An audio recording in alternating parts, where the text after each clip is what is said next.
ಸ್ವಲ್ಪ ಹಿಂದೆ 22ರಿಂದ joint session ಶುರುವಾಗುತ್ತೆ. ನರೇಗಾ ಬಗ್ಗೆ ಸ್ಪೆಷಲ್ ಸೆಷನ್ ಕೂಡ ಅದರಲ್ಲೇ ಇರ್ತದೆ. ಸೊ ಗವರ್ನರ್ಸ್ ಅಡ್ರೆಸ್ಸು ಮತ್ತು ನರೇಗಾ ಬಗ್ಗೆ ರೆಸಲ್ಯೂಷನ್ ಮಾಡ್ತೀವಿ.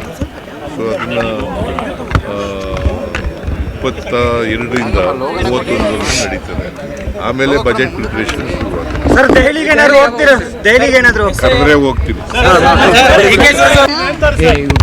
ತಿಮ್ಮಾಪುರ ಅವರು ಸರ್ ಎಲ್ಲ ಇಲಾಖೆಯಲ್ಲಿ RP ತಿಮ್ಮಾಪುರ ಅವರು ಎಲ್ಲ ಇಲಾಖೆಯಲ್ಲೂ ಭ್ರಷ್ಟಾಚಾರ ನಡೀತಾ ಇದೆ ಅಂತ ಹೇಳಿದ್ದಾರೆ. ನಾನು ಮಾತಾಡ್ತೀನಿ, ಅದು ಗೊತ್ತಿಲ್ಲ ನನಗೆ, ಆ ಥರ ಹೇಳಿಲ್ಲ, ನೀವೇ ಕೇಳ್ತಾ ಇದ್ದೀರಿ ಹಂಗೆ.